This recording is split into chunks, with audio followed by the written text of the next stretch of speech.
nessa semana de propósitos, na qual o nosso propósito é adorar a Deus. Deus está derramando uma unção sobre o seu povo, sobre a sua casa, e eu quero que você entenda uma coisa. Deus está derramando algo sobre a cidade. Deus está derramando algo sobre as igrejas. Algo está acontecendo quando nós cantamos, isso é profético, e é profético mesmo. É profético mesmo. O culto de hoje é por finanças, é orar por finanças. E sabe, finanças é algo que não envolve só oração. Finanças envolve ensino, prática e oração. Nessa ordem. Ensino, prática e oração. Então, por essa razão, nós vamos fazer a prática no final. Vamos primeiro para o ensino, vamos depois a prática e depois a oração. Vamos colocar nessa ordem. Mas nós temos ouvido muitos testemunhos, irmãos, do que Deus tem feito. E é importante que a gente conte os testemunhos, porque, primeiro, isso aumenta a nossa fé. Isso aumenta a nossa fé. Eu não sei como é que você passou seu dia hoje, talvez o seu dia hoje tenha sido difícil. Mas você veio ao lugar certo. Você veio aonde a sua fé pode ser alimentada. Você veio onde a sua fé pode ser fortalecida. Onde a sua fé pode crescer de tal forma que tudo aquilo que você passou durante o dia vai se fazer como nada agora. Porque Deus vai encher o teu coração. Amém? O Senhor vai encher o teu coração de alegria, o Senhor vai encher o teu coração de força. E as coisas vão ser diferentes em nome de Jesus. Eu queria chamar aqui o nosso irmão Rafael. O Rafael tem vindo à igreja com a sua esposa já há algum tempo. E ele tem um testemunho para contar de algo que Deus fez na vida dele. Vou dar a ele alguns minutos para ele contar. A paz do Senhor, igreja. É uma alegria poder estar aqui, poder testemunhar da grandeza de Deus sobre a minha vida e sobre a vida da minha esposa. Ano que vem vai completar 2 anos que Deus abriu as portas nas nossas vidas e eu estou trabalhando de forma autônoma, onde eu tenho minha própria empresa, onde eu trabalho no meio evangélico com duplicação de CD e DVDs e na parte gráfica. Sendo que esse ano teve um período que a gente passou por um momento de poucos serviços. Estava começando a apertar tanto e estreitar, ao ponto de eu chegar a colocar currículos nas lojas, pensando em voltar a trabalhar novamente. Mas, a partir do momento que a gente começou a frequentar esses cultos aqui, e ouvindo o testemunho de alguns irmãos, e ouvindo a ministração do pastor Nilson, quando ele fala que é melhor dar do que receber, e da importância de você contribuir em missões, e nesse ano Deus despertou no meu coração da minha esposa esse propósito de estar contribuindo em missões. Irmãos, e a partir do momento que nós pegamos o carnê e começamos a contribuir, colocamos no nosso coração de contribuir para missões, num valor não muito elevado, eu posso até dizer, falamos assim, vamos contribuir cada parcela de R$50, que é algo que não vai pesar para nós, irmãos. A partir do momento que nós começamos a contribuir, Deus começou a abrir as portas de forma surpreendente. Começou a surgir bastante serviço, surgiu serviço na parte da duplicação, na parte gráfica, qual eu pude fazer alguns letreiros de alguns ministérios. E Deus foi trabalhando poderosamente, ao ponto de uma irmã, uma cantora, que ela é cantora, é dentista e também missionária. Ela todo ano ela vai para a África e o trabalho dos CDs que ela vende, ela investe em missões. Ela encomendou comigo alguns CDs.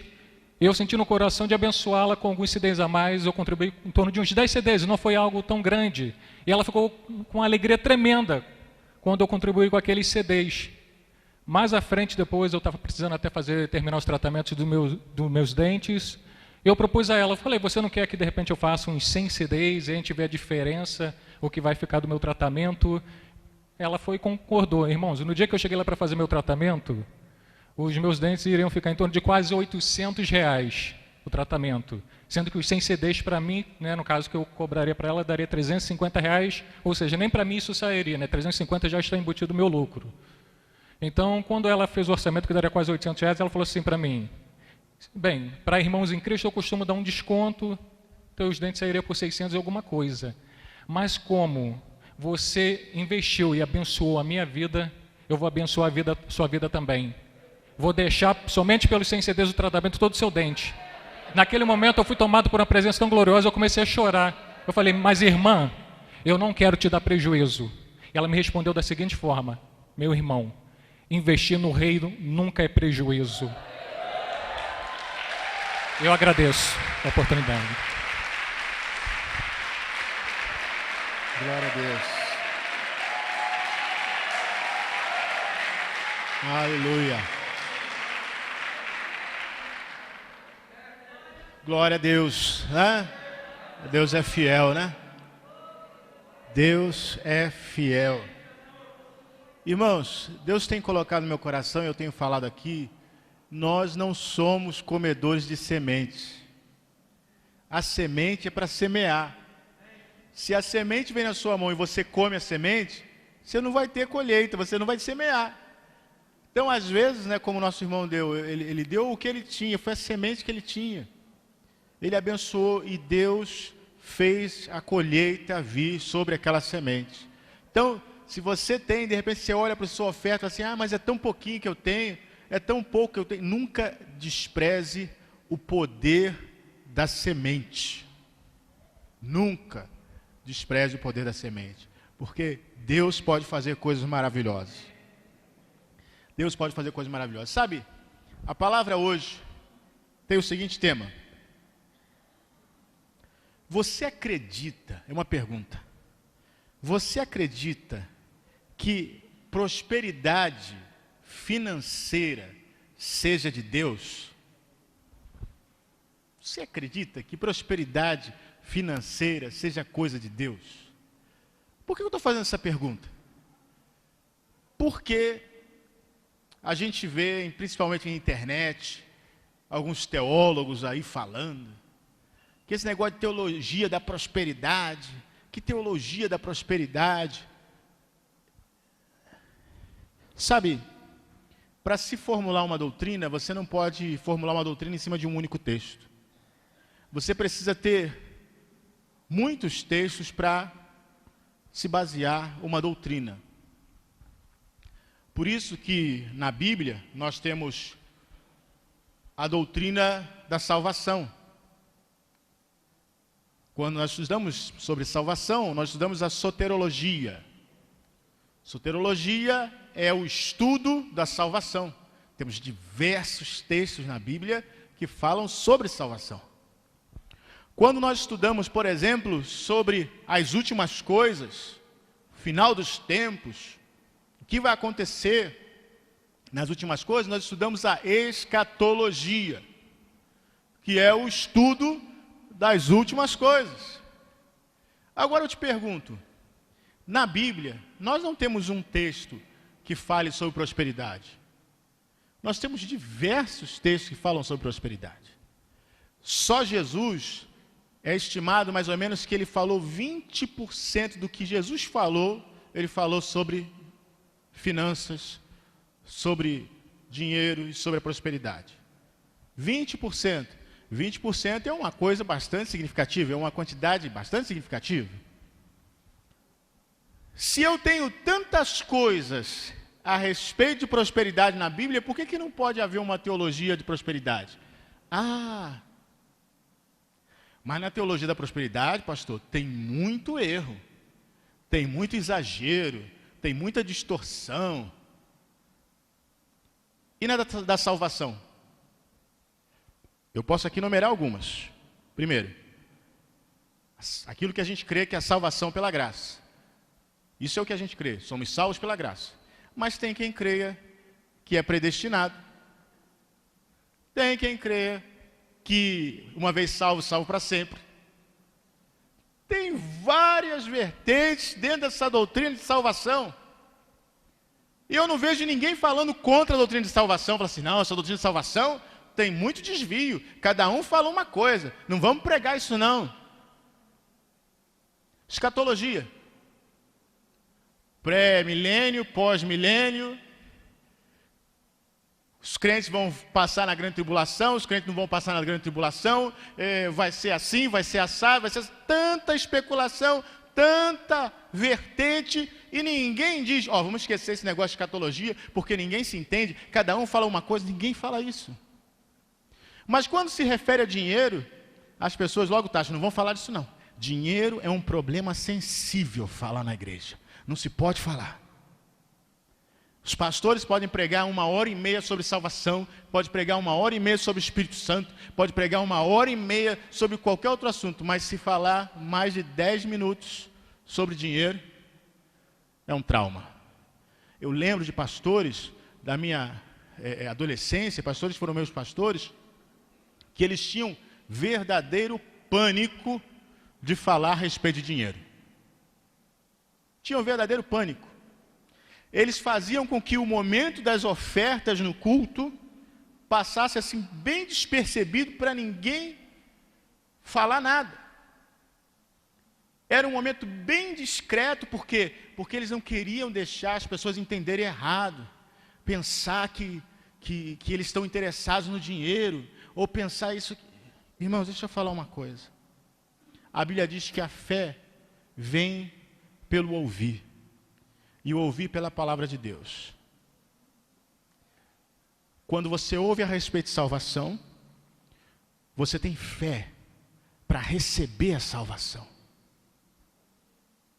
Quando você ouve a respeito das últimas coisas, do que há de acontecer, você tem fé para permanecer, para suportar as tribulações, porque há uma esperança. E quando você não recebe palavra nenhuma sobre dinheiro, o que acontece? Você não tem fé para usar o seu dinheiro. Sabe quem é o maior interessado nisso? É Satanás. Querido, se a prosperidade do povo de Deus fosse algo ruim, algo que faz as pessoas desviar, pensa comigo. Por que o diabo, quando tocou na vida de Jó, tirou tudo de Jó? Ele tinha que fazer o contrário. Ele tinha que dar mais dinheiro para Jó. Encher de mais dinheiro de Jó, para ver se Jó desviava. Não, ele tirou tudo. Ele tirou todos os bens de Jó, tirou os filhos de Jó, tirou a saúde de Jó, tirou tudo de Jó, para Jó blasfemar.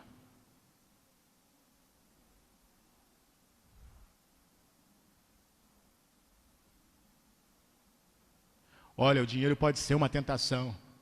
Pode ser uma tentação. Mas o dinheiro também pode ser Bíblia. O dinheiro pode ser missionário no campo.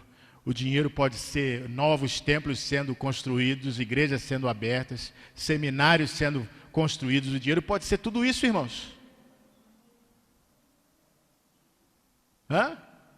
Agora, pensa só, o dinheiro na mão de alguém que não tem fé, ele pode ser qualquer coisa, mas o dinheiro na mão de alguém que tem fé, pode fazer coisas tremendas. Quantos missionários nós poderíamos ter no campo hoje, se nós tivéssemos dinheiro? Quantos missionários nós poderíamos ter no campo hoje, se cada um de nós que estamos aqui, recebêssemos uma média de 50 mil reais por mês? Quantos missionários nós poderíamos ter no campo?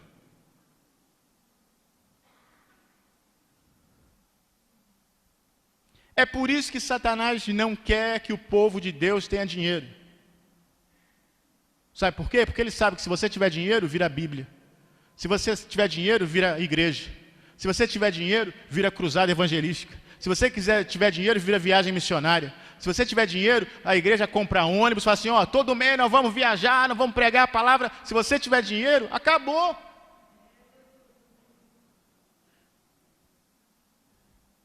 Infelizmente, na nossa cabeça foi incutido o negócio de que prosperidade, cuidado com prosperidade, cuidado com a teologia da prosperidade, cuidado com isso, porque cuidado com isso. Mas vem cá, mas quem é o maior interessado que eu não tenha dinheiro? Você acha que se você tivesse dinheiro, eu tenho certeza que várias pessoas aqui, se você tivesse dinheiro, já não tinha comprado essas passagens de missionários?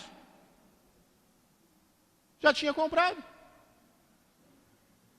Eu fui pregar numa igreja uma vez, uma igreja lá no Rio de Janeiro, e o pastor de lá me contou uma coisa que aconteceu. Ele era novo naquela igreja, ele estava alguns meses naquela igreja, e um dia ele foi na frente da igreja para pedir aos irmãos para a campanha, aquela campanha do quilo que nós fazemos.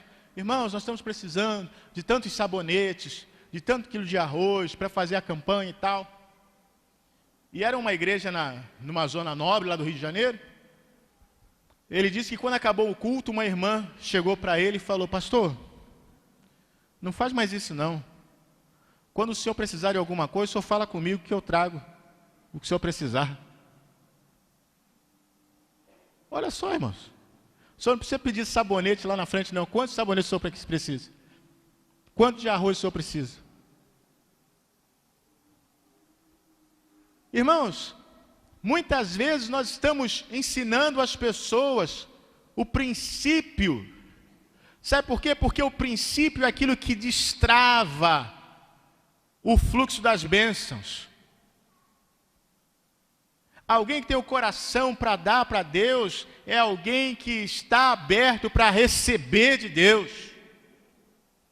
Então olha só, Tiago, sabe por que a gente tem essa ideia às vezes errada? E esse pé atrás quando se fala de dinheiro e prosperidade? Tiago capítulo 4, versículo 3. Tiago 4, 3. Olha só, pedis e não recebeis, porque pedis mal, para gastardes em vossos deleites. Eu creio que esse texto, ele é mal interpretado. Na verdade, Deus sempre é mal interpretado. A gente entende Deus errado. A gente entende a palavra de Deus errado.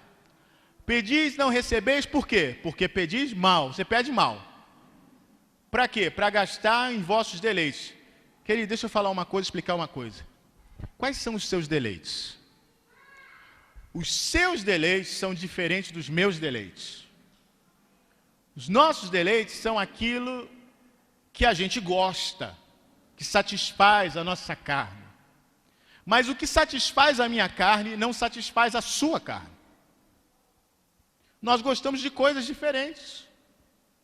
Então eu quero que você pense e reflita: quais são esses deleites que a Bíblia diz? Em que deleites nós estamos gastando que a palavra diz assim: olha, vocês não recebem porque estão pedindo mal para gastar nos deleites de vocês.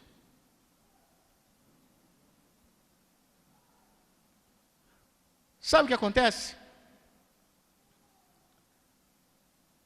Nós perdemos o foco de que Deus,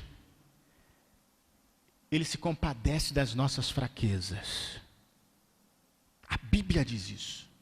Nós temos um Deus que se compadece das nossas fraquezas.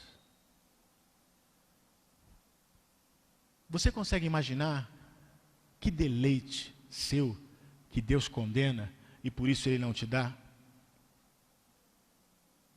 Que deleite.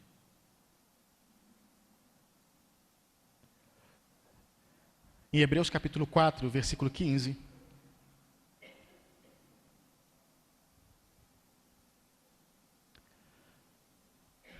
Hebreus 4, 15. Diz assim: porque não temos um sumo sacerdote que não possa compadecer-se das nossas fraquezas. Porém um que como nós em tudo foi tentado, mas sem pecado. Deus se compadece das nossas fraquezas. Salmo 103 diz que Deus olha para nós, conhece a nossa estrutura, sabe que nós somos pó. Deus sabe que nós somos fracos. Mas o que são os nossos deleites? Porque nós temos que analisar a palavra a partir da nossa experiência. Quais são os nossos deleites? Porque os meus deleites são diferentes dos seus. Então, o que eu tenho gastado o meu dinheiro que impede que Deus me dê aquilo que Ele tem para me dar? Ainda em Hebreus, no capítulo 4, o versículo 16 agora. Eu quero mostrar para você que o próprio Deus nos convida para suprir as nossas necessidades. Cheguemos, pois, confiadamente ao trono da graça, para que recebamos misericórdia e achemos graça, a fim de sermos socorridos no momento oportuno. A fim de sermos socorridos, a fim de sermos ajudados em tempo oportuno. Deus te convida a chegar ao trono da graça para ser socorrido, para ser ajudado. É Deus que te convida. A falta de entendimento sobre a palavra prosperidade, tem gente que acha que prosperidade é ser milionário. Prosperidade não é ser milionário. Prosperidade é ter aquilo que você precisa ter para cumprir os propósitos de Deus na sua vida. Isso é prosperidade. Deus quer dar aquilo que nós precisamos para cumprir o propósito de Deus na nossa vida. Eu quero te mostrar, pela palavra de Deus, 7 razões pelas quais Deus deseja que tenhamos prosperidade financeira. Repito, prosperidade não é ser milionário. Prosperidade é ter o suficiente para cumprir os propósitos de Deus na nossa vida. Porque sem o mínimo que Deus estabelece, nós não vamos cumprir o propósito de Deus na nossa vida. E eu vou te mostrar pela palavra de Deus que isso é real. Então, você vai comparar com a sua vida e vai ver se você tem vivido isso. Porque se você não tem vivido isso, você está abaixo do padrão que Deus estabeleceu. E se você está abaixo do padrão que Deus estabeleceu, alguma coisa está errada. E temos que mudar essa história.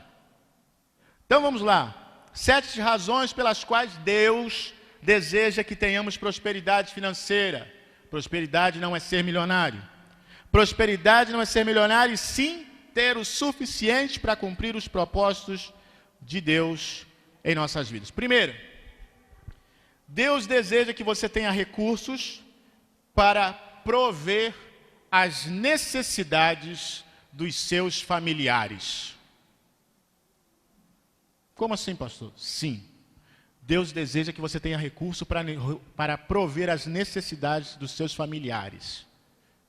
Você que é chefe de família, você que é pai, você que é mãe, e de repente você, ou até avó e tia, mas você é chefe de casa, você cuida da sua casa, Deus quer que você tenha condições de prover as necessidades dos seus familiares. Onde está escrito isso, pastor? 1 Timóteo 5, versículo 8.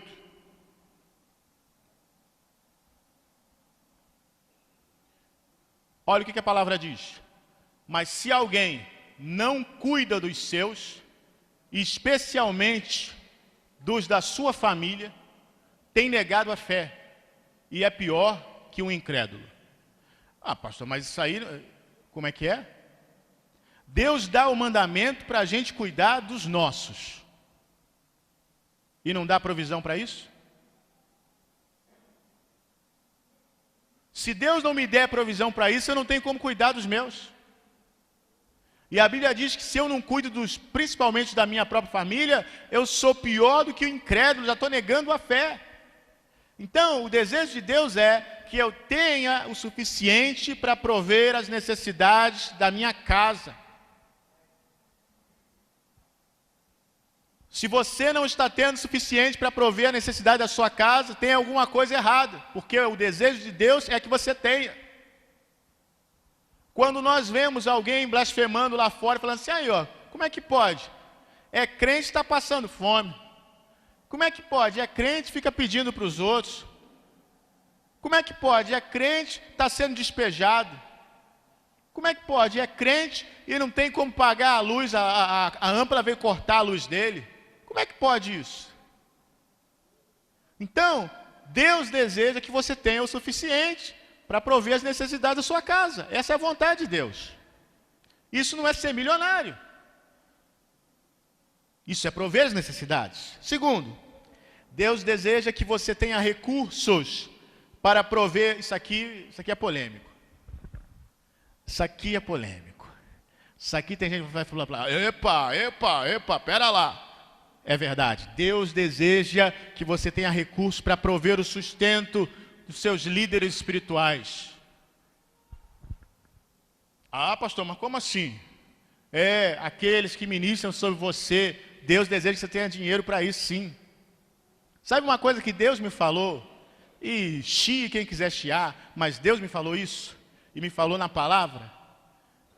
Sabe aqueles dias que a gente fica meio insatisfeito, fala assim, Deus, isso não está legal, eu vou trabalhar em outra coisa, eu vou fazer outra coisa. Deus falou para mim o seguinte, falou assim, olha só, eu te escolhi para ser sacerdote na minha casa. E além da unção sacerdotal, você tem a unção levítica. Eu te escolhi para isso. E ao sacerdote e ao levita, eu dei para comerem da minha casa. E ponto final. Falei, então amém, Deus. Deus falou isso para mim.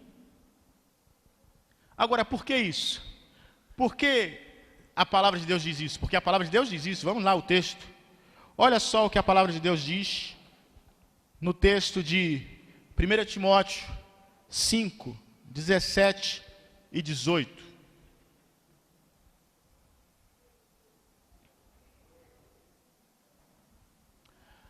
Os anciãos, ou os presbíteros, presbítero e ancião, é a mesma coisa na Bíblia, que governam bem, sejam tidos por dignos de duplicada honra.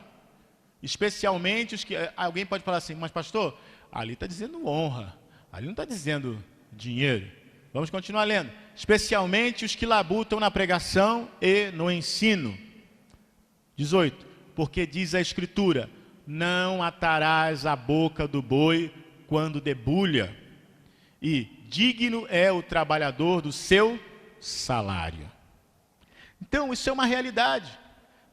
Deus quer que você tenha recursos para você dar o seu dízimo, para você dar as ofertas, para você sustentar a casa de Deus. Essa é a vontade de Deus.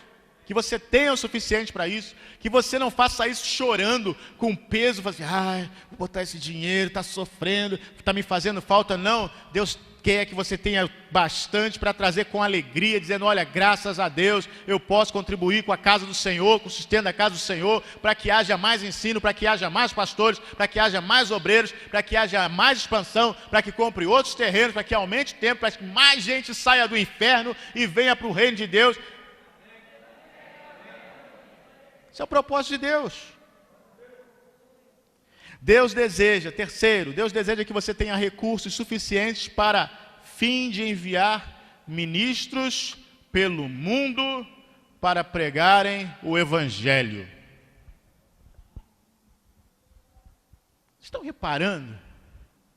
Por que o diabo veio com essa história que não pode falar de dinheiro, que não pode falar de prosperidade, que não pode tocar nesse assunto? Porque os propósitos de Deus são tremendos, irmãos, e isso implica na expansão do reino. Expansão do reino. Imagina só um reino, imagina um país, imagina uma nação, quando os seus líderes se reúnem para conversar o desenvolvimento da nação. Não, gente, aqui não pode tocar em dinheiro. Mas como assim? Nós precisamos tocar no assunto de dinheiro porque nós temos que expandir esse reino, nós temos que expandir essa nação, nós temos que aumentar as nossas entradas. Por quê? Porque nós precisamos expandir? Não podemos. Há uns anos atrás aqui nós tínhamos algumas reuniões e na época da construção nós tínhamos que pagar os pedreiros semanalmente, nós gastávamos muito por mês. Naquela época, 10 anos atrás, nós gastávamos cerca de 25 mil reais por mês para a construção. Eu não sei exatamente como que a gente fazia isso, mas fazia. E as reuniões, tinha sempre que se falar a respeito disso, porque tinha que comprar material, tinha que pagar isso, tinha que pagar aquilo outro, E uma pessoa que não está aqui mais no nosso meio, mas que fazia parte da clã na época, e quis deixar a clã, e fez a seguinte observação, se fala muito em dinheiro, Mas a gente tem que falar em dinheiro, a gente está trabalhando uma obra, a gente está gastando, está comprando, pagando semanalmente, tem que falar de dinheiro. As pessoas têm essa infantilidade, essa criancice de que não se pode falar em dinheiro na igreja. Mas, irmãos, nós estamos trabalhando para um reino que é real e que precisa enviar pessoas, precisa enviar ministros para falarem da palavra de Deus. Essa é a vontade de Deus, olha só.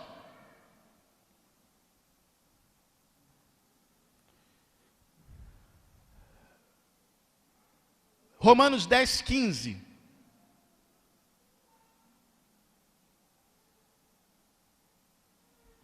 Romanos 10, 15, você conhece esse texto?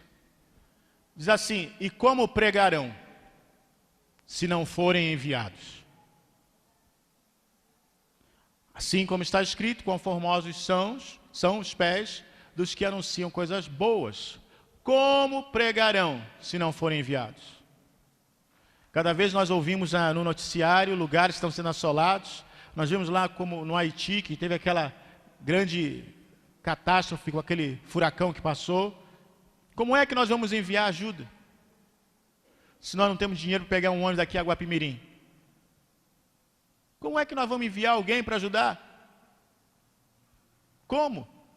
Você acha que não é a vontade de Deus que a gente vá lá ajudar? Lógico que é. Então Deus deseja que a gente tenha recursos para poder enviar gente para ir lá pregar, poder enviar gente para ir lá falar. É o desejo de Deus. Mas sabe o que acontece? Satanás tenta nos prender numa mentalidade. A mentalidade que diz: você não precisa disso. Isso aí é ganância.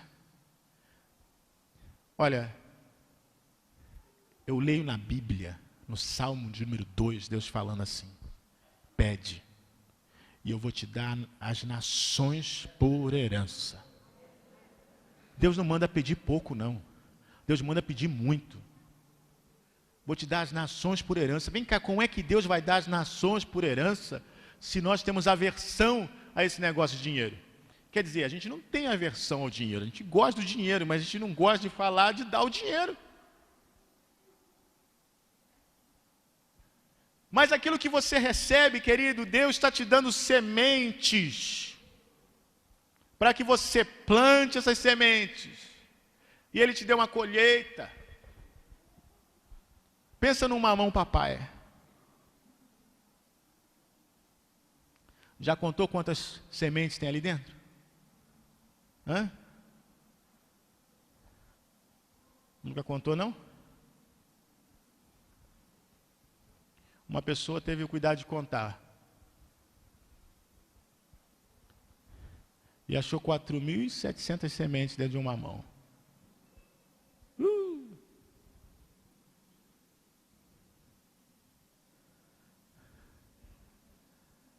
Já pensou? E aí planta essas sementes de uma mão. Se cada semente dessa germinar, e se cada pé de mamão der 3 mamões, que não é, dá muito mais. Você já pensou nessa colheita? Alguém já calculou? Daria 25 milhões de mamões. De um único mamão. Você compreende o poder da semente? É por isso que Deus coloca nas nossas mãos sementes. Mas a semente, ela não pode ser lançada de qualquer maneira, ela tem que ser envolvida em fé. E fé é uma coisa que você já tem. Porque Deus te deu. Diz a Bíblia que Deus repartiu a medida da fé com cada um. Então nós já temos fé. A sua fé pode estar não sendo usada, a sua fé pode estar enfraquecida, pode estar diminuída por pecado, por qualquer outra coisa, mas o Senhor já te deu fé. Quando você pega essa semente e envolve ela na fé, Deus dá a colheita. Esse é o poder da semente. Deus deseja prover recursos suficientes para que você pague os impostos e obrigações.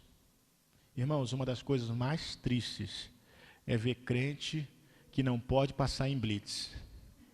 Crente que fugindo de credor no meio da rua. Crente que acumula as cartas de cobrança, de cartão de crédito, de loja.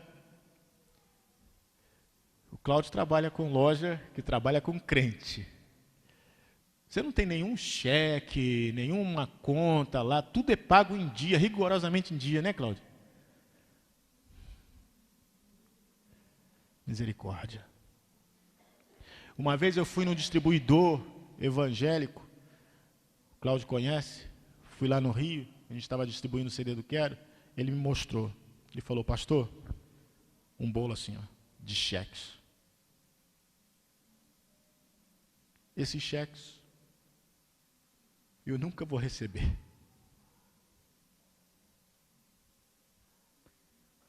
Gente que comprou, pegou e não pagou. Cheque sem fundo, cheque voltou. Cheque... Sabe por que isso? Porque a gente não quer falar de dinheiro. E aí vive uma vida desgraçada, mentirosa, porque a gente não quer receber ensino nessa área, porque prosperidade é ganância. E passar cheque sem fundo? E sonegar imposto é o quê? Gente que não paga imposto de renda.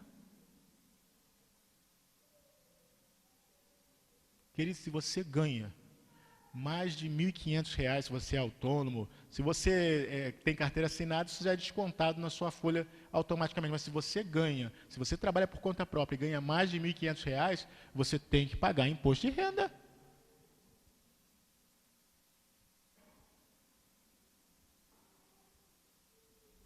Ah, não, é só você declarar um valor menor e não sei o quê. Todo contador vai te dar essa dica lá. Não, se você quiser, eu declaro. Se você quiser, eu declaro. O que você quiser declarar, eu declaro. Mas o que Deus está pensando disso? Ah, pastor, mas esse governo rouba muito. A gente não sabe para onde que vai o dinheiro, o que eles fazem com o nosso dinheiro. Querido, olha só. Mateus 22, versículo 1. Só a parte B do versículo. Mateus 22, versículo 21, a parte B.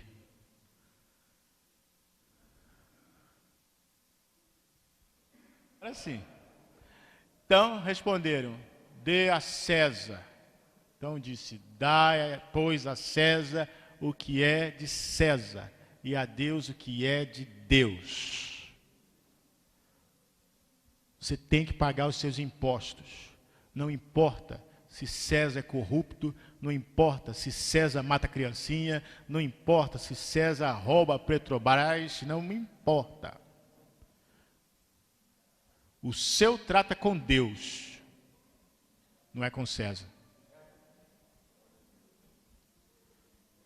Então, se César rouba, isso não te dá o direito de roubar também. Aí a gente fala, mas se eu for pagar um imposto, eu vou viver como? Se Deus te prosperar, querido, você vai ter o suficiente para pagar o imposto, e você não vai quebrar com isso, e não vai empobrecer com isso, não vai passar necessidade com isso, você vai andar de cabeça erguida, sem ter do que se envergonhar. É isso que Deus quer na sua vida. Está entendendo por que a gente precisa falar disso? Porque não se fala disso, não se fala disso. Há um medo de tocar nesse assunto. O pessoal vai pensar. O que o pessoal vai pensar? Irmão, está na Bíblia. O que eu tenho que pensar? 5. Deus deseja que você tenha recursos para entregar o dízimo em sua casa. Por quê? Porque pertence à obra de Deus. O dízimo pertence à obra de Deus, pertence a Deus. Levíticos 27, 30. Olha que versículo tremendo.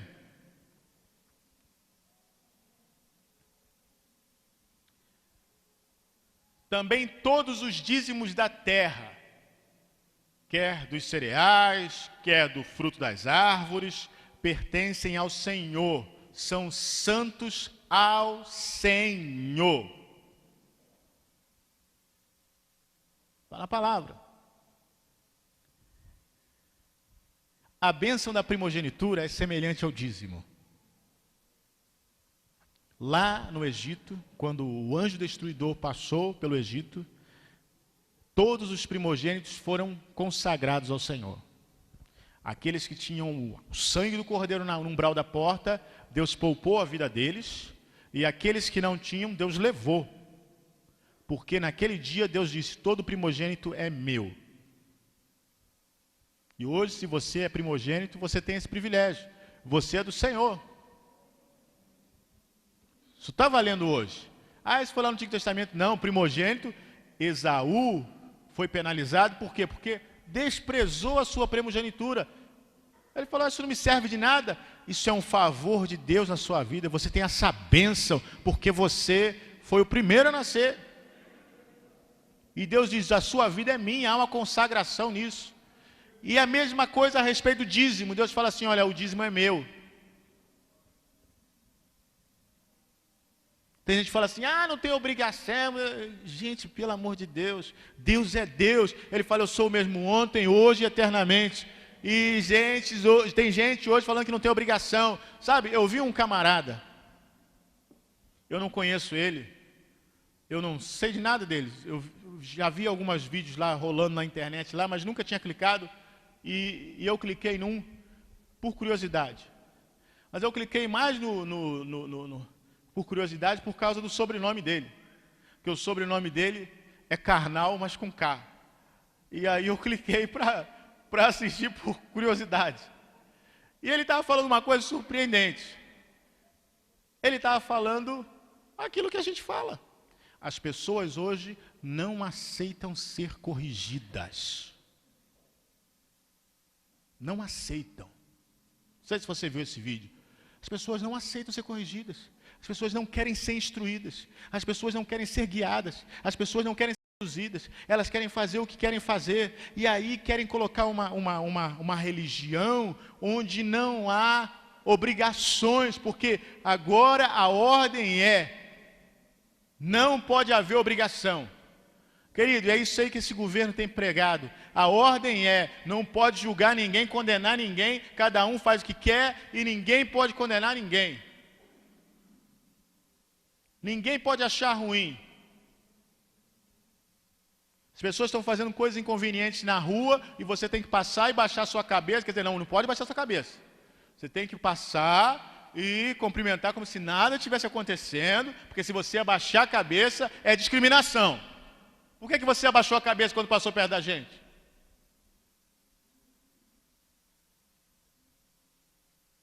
É esse o mundo que nós estamos vivendo. E, infelizmente, dentro das igrejas está surgindo isso também. O pastor não pode mais exortar, o pastor não pode chamar a atenção, o pastor não pode falar, o pastor não pode instruir, o pastor não pode fazer nada disso, porque nós não queremos. Irmãos, isso é rebelião contra o Senhor. Porque Deus instituiu líderes sobre nós, para quê? Para a nossa punição? Não, para o nosso bem. Porque essa palavra não tem preço. Não tem preço essa palavra. Sabe que existem pessoas no mundo que estão pagando uma fortuna para assistir palestras com esse conteúdo. E nós temos de graça na igreja, e muitas vezes nós não valorizamos. Assim, o pastor falou lá sobre dinheiro, nem ouvi direito o que ele falou. E aí você continua devendo cartão de crédito, continua afundando no meio das dívidas, continua vivendo uma vida miserável e não sabe por quê.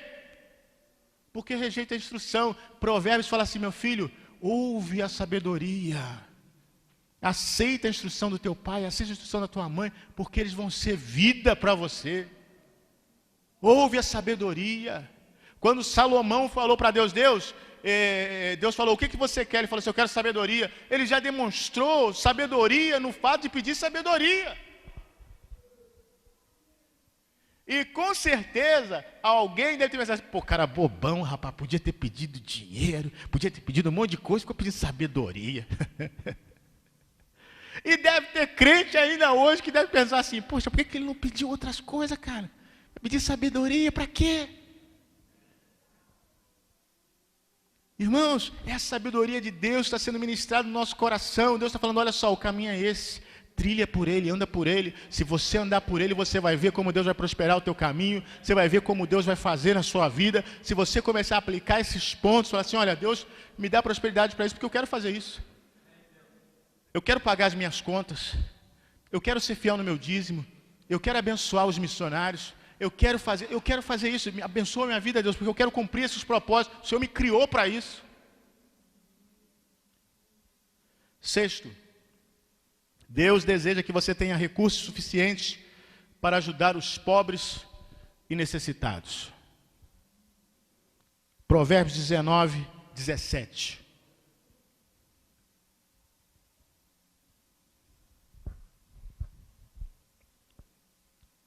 Olha que coisa tremenda. É a palavra que está dizendo isso. O que se compadece do pobre, empresta ao Senhor, que lhe retribua o seu benefício. Como é que eu faço um empréstimo para Deus? Eu dou ao pobre, eu dou ao necessitado.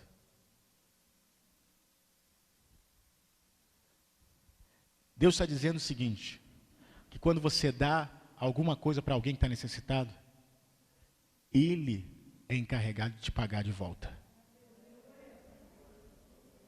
A pessoa não tem como te pagar. A pessoa não tem como te retribuir. A pessoa pode se mostrar muito grata ou às vezes nem tão grata assim. Mas Deus não esquece. Ele fala, eu vou te retribuir. A dívida dele é minha. Eu vou te pagar de volta. Isso é maravilhoso, irmãos. Alguém fosse esperto e falasse assim, então vou deixar Deus bastante endividado comigo. Vou sair dando dinheiro para os pobres. Para deixar Deus bem endividado comigo. Porque Deus vai retribuir. E retribui mesmo. Deus retribui. Sétimo. Deus deseja que você tenha recursos para resolver qualquer problema emergencial. Qualquer problema emergencial. Se hoje acontecesse alguma coisa com você e você não pudesse trabalhar, quantos meses você aguentaria, financeiramente falando, sem trabalhar? Nem um dia. Já pensou nisso? Você está trabalhando hoje, você só tem aquele dinheiro do hoje. Se a partir de hoje você não puder mais trabalhar, como é que você vai se sustentar? Como é que vai ser?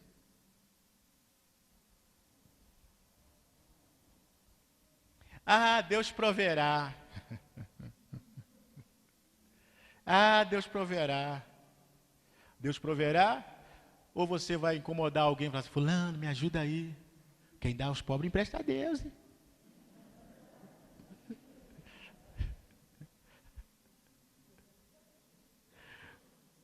Onde está a promessa de Deus que falou que você ia ser cabeça e não cauda? Onde está a promessa de Deus que falou que você ia emprestar e não pedir emprestado? Queridos, nós precisamos perseguir essas promessas, irmãos. Essas promessas não são só poesias para estar na Bíblia. Ah, tão lindo, né? Vou emprestar e não vou pedir de emprestado. Isso não é para ser lindo, não. Isso é para ser real. Isso é para acontecer na sua vida. Eu não sei se o pessoal acredita muito nisso. Pastor, o senhor está falando. Não, você tem que acreditar sim. A semente que você coloca, a semente que você semeia, a ajuda que você dá precisa ser revestida de fé, sabendo que Deus vai retribuir. Por que Ele vai retribuir? Porque eu sou ganancioso? Não, Ele prometeu que vai retribuir.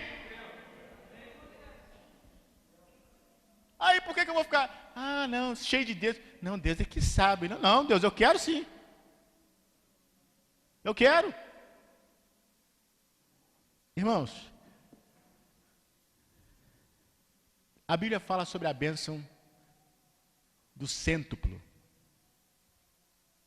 Sabe dessa bênção?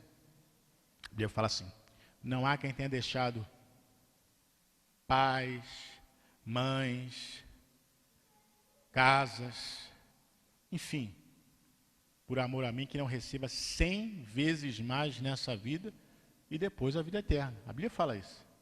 O que você acha a respeito dessa palavra? Foi só maneira de dizer Jesus exagerou um pouquinho. O que você acha dessa palavra? Ou essa palavra é verdadeira? Eu experimentei essa palavra no mês passado. Eu dei ao Senhor uma oferta. E na segunda-feira, eu não estou inventando isso, é verdade isso. Deus me deu 100 vezes mais do valor da oferta que eu dei. Mas não é para você ficar com inveja de mim, não. É para você ficar feliz por mim. Deus vai fazer a sua vida também. 100 vezes mais. Querido, nós precisamos crer nessas promessas. Você crê que vai ser salvo? Amém. Você crê que o batismo do Espírito Santo vai vir sobre a sua vida e te ungir? Amém. Você crê que Deus pode prosperar? Se Ele quiser, né? Ué, mas como assim se Ele quiser? Sabe o que eu pensava antigamente? Eu falava assim, e Simone sabe disso, eu falava assim, não, eu creio que Deus faz, mas eu não sei se Ele quer fazer na minha vida. Por quê? Porque eu sou preto? Por que Ele não vai querer fazer na minha vida? Irmãos, a gente tem que parar com esse negócio. Não, né? Deus pode fazer, mas será que Ele quer fazer na minha vida? Para com isso, por que Ele não vai querer fazer na sua vida? Qual a dificuldade de Deus fazer na sua vida? Se fez na vida do outro, não pode fazer na sua, por quê? O que você tem de pior ou de melhor que você não pode? Se Deus fez na vida dele, pode fazer na sua. Se Deus fez na minha vida, pode fazer na sua. Se Deus fez na sua, pode fazer na minha. Se Deus fez no passado, pode fazer agora, porque a palavra dele diz que Ele é o mesmo ontem, hoje e eternamente. É Ele que pode fazer. Agora eu preciso crer. A palavra pregada, ela destrava a nossa fé. Talvez tudo que você tenha visto até agora seja dificuldade. Meu pai, todo mês é essa história, eu não consigo pagar as coisas. Todo mês, meu Deus, todo mês essa dificuldade. Querido, em nome de Jesus, vamos viver um outro tempo. Um tempo que nós vamos viver por fé e Deus vai banir essas dificuldades da nossa vida. Um tempo que nós vamos ver a prosperidade do Senhor, porque prosperidade não é ser milionário, prosperidade é ter aquilo que é suficiente para cumprir o que a palavra de Deus diz que nós temos que cumprir. Senhor, a tua palavra diz que eu tenho que cuidar dos meus filhos, a tua palavra diz que eu tenho que ser dizimista, a tua palavra diz que eu tenho que ajudar missões, a tua palavra diz que eu tenho que ter o suficiente para ajudar os necessitados. Então, Deus, faz na minha vida. Faz na minha vida, porque eu quero ter para fazer tudo isso. Mas isso é sério, irmãos. Não é depois que Deus te prosperar também você esquecer dessas coisas, não. Porque tem gente assim, que esquece. Quando Deus começa a abençoar, Ele começa a reter as sementes. Começa a guardar as sementes. Ele fala assim, mas é tanto dinheiro. Ananias e Safira, espírito de Ananias e Safira. Mas é tanto dinheiro. Vou dar isso tudo. Então Deus deseja, em Eclesiastes 10, 19, a parte B, na minha versão aqui diz, Eclesiastes 10, 19, né? Está igualzinho ali. Na minha versão diz, o dinheiro responde a tudo, ou o dinheiro serve para tudo. E responde mesmo.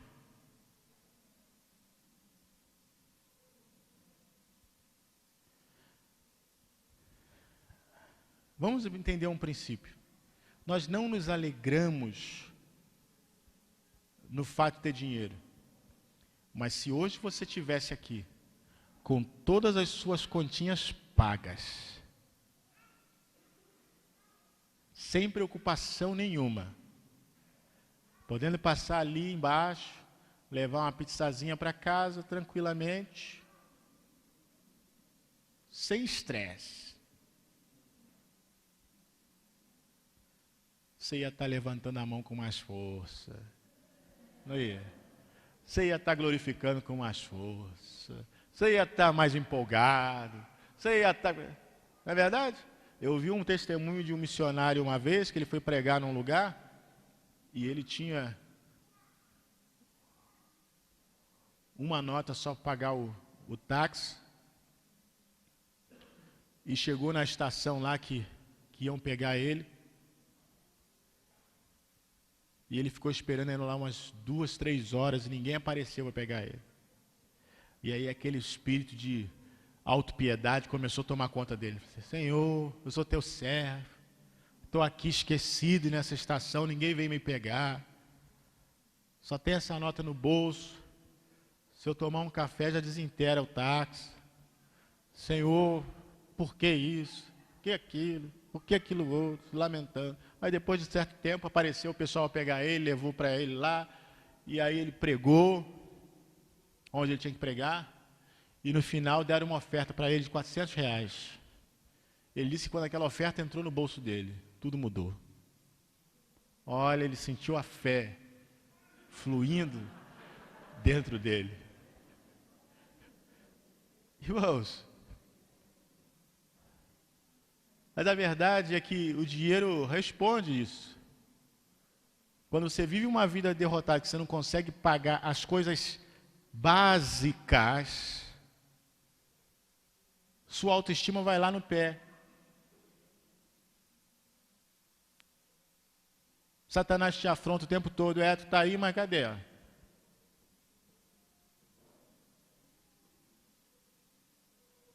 O teu pão já virou torrada, a tua torrada virou pudim.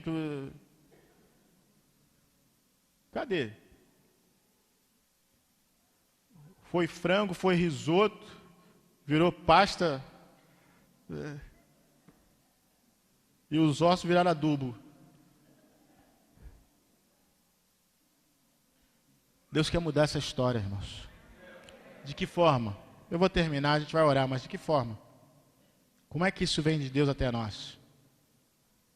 Primeiro, através de revelação de Deus. Você crê nisso? Que Deus pode trazer uma revelação, mas com dinheiro? Pastor, o que tem a ver uma coisa de revelação com dinheiro? Como é que é esse negócio? Primeiro livro de Reis, capítulo 17, versículo 3 e 4. Revelação. Vou orar para que Deus venha trazer revelação à sua vida. Retira-te daqui, vai para a banda de Oriente e esconde-te junto ao ribeiro de Querite, que está ao oriente do Jordão. Versículo seguinte. Beberás do ribeiro, e eu tenho ordenado aos corvos que ali te sustentem. Revelação de Deus. O profeta Elias estava na dependência de Deus. Deus falou, tu vai a tal lugar, que lá eu vou te sustentar. Vou dizer aos corvos para te sustentarem. Sabe, Deus tem um local onde a bênção está ali. De repente, Deus vai te mandar sair do seu emprego onde você está para ir para um local onde a bênção está ali. Eu vou te dar uma revelação para te mostrar para o local que você tem que ir, porque lá eu já dei ordem aos corvos para te sustentarem. Olha que coisa tremenda. Deus tem orientação para dar, mas olha que interessante. Olha que interessante. No mesmo texto, só que no versículo 7 e versículo 9,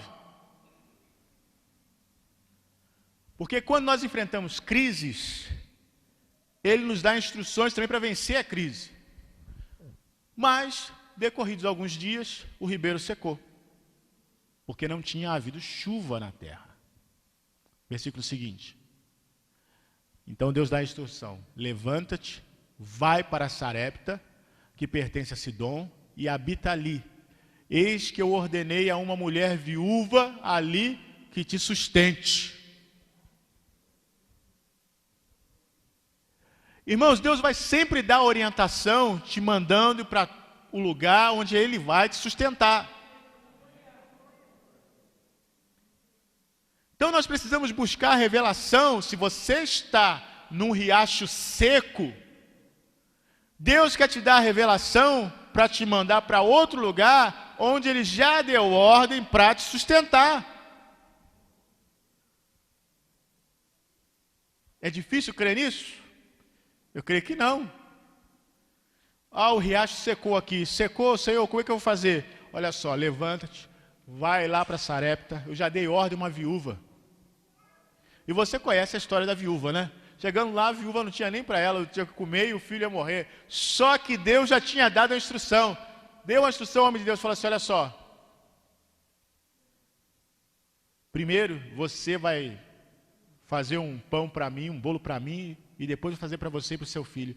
Mas o que é mais interessante, irmãos, você reparou o versículo que a gente acabou de ler? Deus falou, vai para Sarepta, que eu já dei ordem a uma viúva para te sustentar. Fica imaginando, Deus já tinha falado com a mulher que ela tinha que sustentar o profeta. Ela deve ter questionado com Deus, deve ter tido as suas lutas com Deus, mas Deus, eu tenho aqui só para fazer uma última refeição para mim e para o meu filho. E o Senhor falou assim, não, eu vou te mandar um profeta aí, você vai fazer. Tanto que a mulher não questiona. Quando Elias chega lá, ela não questiona, ela vai e faz. E quando ela obedece, aquilo destrava o fluxo da bênção e do milagre sobre a casa dela. Irmãos, Deus se move, se manifesta, fala através de revelação. Ele quer revelar a veios, a riachos, a provisões, a coisas escondidas, tesouros escondidos que Deus quer revelar a mim e a você. Ideias que nunca foram pensadas, que Deus quer te dar. Deus quer te dar, Deus quer mostrar a você. E essa ideia pode ser revolucionária. Terceiro, nós estamos terminando. Deus recompensa a sua conduta e o seu comportamento. Salmo 84, versículo 11.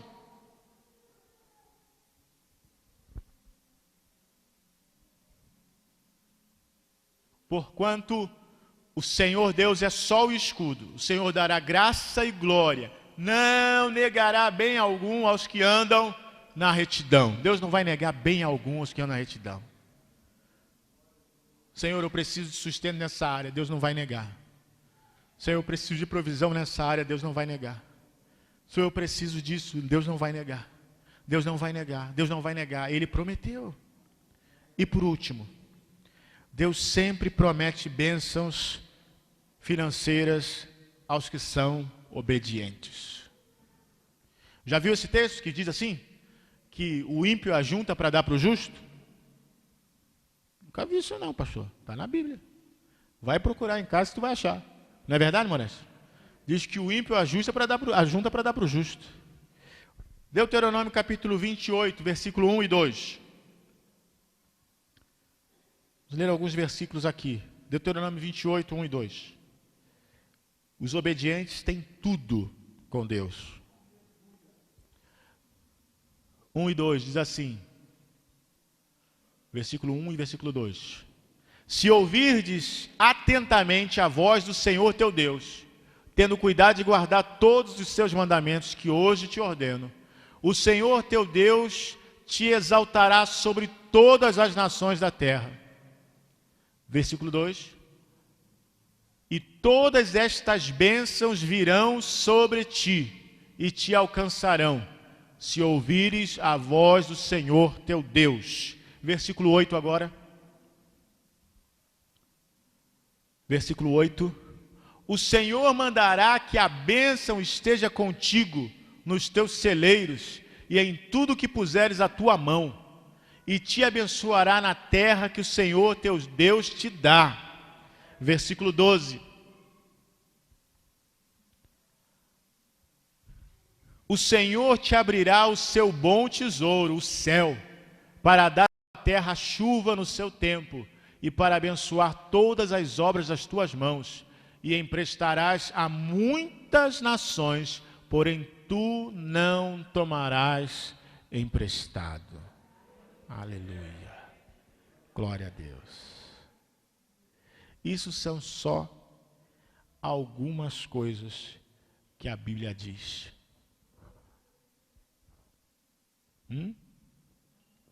Você quer a bênção de Deus ou não? Você quer que Deus te prospere ou não? Eu espero que diante da palavra que você tenha ouvido aqui, você não tenha a mente pequena, pensando assim, mas eu já estou bem na minha vida, eu tenho minha casa, eu tenho meu carro, eu tenho a minha família, eu já estou bem. Não tenha mente pequena. Deus quer te usar para abençoar a obra de Deus. Deus quer te usar para ser um provedor na casa de Deus, para ser alguém que possa estabelecer. Irmãos, nós não temos noção de como esse mundo é dirigido pelos homens. Existem famílias que estão há séculos no controle desse mundo. E essas famílias, sabe o que elas dão para a igreja? Nada. Sabe por quê? Porque a agenda delas, o propósito delas é outro. Não tem nada a ver com a igreja, muito pelo contrário, tem a ver com a destruição da igreja. E sabe como é que nós combatemos essas pessoas? Indo, pregando a palavra, falando a verdade.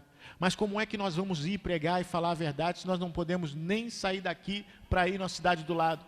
Como é que nós vamos fazer se nós não temos dinheiro para mandar os nossos filhos para a universidade? Como é que nós vamos ter argumento para discutir com essas pessoas e falar com essas pessoas se nós não sabemos nem falar a nossa língua direito? Como é que nós vamos chegar a qualquer lugar se nós não temos os meios? Deus quer suprir o seu povo, Deus quer fazer algo diferente. Irmãos, Satanás o tempo todo está batalhando para que a gente não tenha nada disso, para que a gente fique preso na ignorância, para que a gente fique preso naquilo que, isso aqui é bom, já está bom, isso aqui, a gente não precisa de mais nada. Queridos, nós temos o mundo para pregar a palavra. Mundo. Sabe, nós temos um programa numa televisão local, mas Deus quer que a gente tenha um programa a nível mundial. Por que não?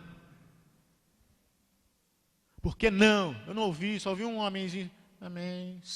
Tímido. Cadê o amém? Parece que a gente não acredita. Pastor, é porque a gente vê tanta dificuldade. Dificuldade para quem? Dificuldade para mim e para você, mas para Deus não. Para Deus não tem dificuldade. Sabe, quem vê essa dificuldade e vive pela dificuldade, fica sem provar das maravilhas de Deus. Quando Samaria estava cercada, o homem de Deus falou assim, olha, amanhã a essas horas, tudo vai ser diferente aqui. E Samaria estava cercada há muitos e muitos dias. As pessoas já estavam comendo seus próprios filhos, porque não tinha comida. Estava um desespero dentro de Samaria.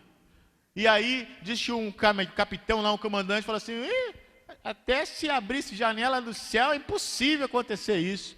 O homem de Deus falou assim, só porque você não creu, você vai ver e não vai comer disso. E o que aconteceu no dia seguinte, de uma forma improvável, Deus usou 3 leprosos. Pessoas descartadas pela sociedade, pessoas jogadas para morrer, largadas para morrer, Deus usou 3 leprosos, que pensaram assim, se a gente ficar aqui, a gente vai morrer, né? Vamos lá no arraial dos inimigos lá, ver se a gente arruma alguma coisa, porque a gente vai morrer de qualquer forma mesmo. E eles foram, mas quando os inimigos ouviram aqueles homens chegando, eles não ouviram 3 homens chegando, eles ouviram um exército chegando, e eles fugiram apavorados, e quando os leprosos chegaram no arraial, já estava todo mundo tinha ido embora, só deixou tudo lá, deixaram tudo lá. A situação de Samaria mudou da noite para o dia. Você acha que Deus não pode fazer isso aqui? Você acha que Deus não pode fazer isso no Brasil? Você acha que Deus não pode fazer isso na sua vida? Lógico que Deus pode. Você acha que Deus de uma única semente de mamão não pode fazer 25 milhões de mamões? Você acha que Deus de uma única semente de 10 centavos você coloca aqui? Deus não pode fazer isso prosperar de uma forma extraordinária que você nunca viu na vida? Queridos, nós vamos para a prática agora. Pega o seu dízimo, pega a sua oferta. E nós vamos para a prática. E vamos para a oração.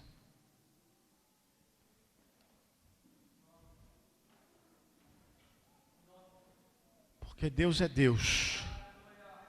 Se coloca de pé com a sua oferta, com o seu dízimo. Já te expliquei, se você tem só uma moedinha de 10 centavos, não se importe. Dê o que você tiver. É a sua semente. Embrulha ela bem embrulhadinha na sua fé. e fala: Deus, eu estou dando isso aqui, eu sei que isso não é nada diante dos homens, mas eu sei que ela está envolvida na minha fé, e eu sei que o Senhor vai me dar uma colheita a partir disso aqui. Deus vai te dar mais sementes a partir dessa pequena semente, e você vai poder semear mais. E Deus vai te dar mais, até chegar ao ponto que você vai ter tanto, que você vai olhar para trás e vai ver: meu Deus, aquele dia que eu botei 10 centavos, e Deus falando: é como eu mudei a sua situação. Nós vencemos a crise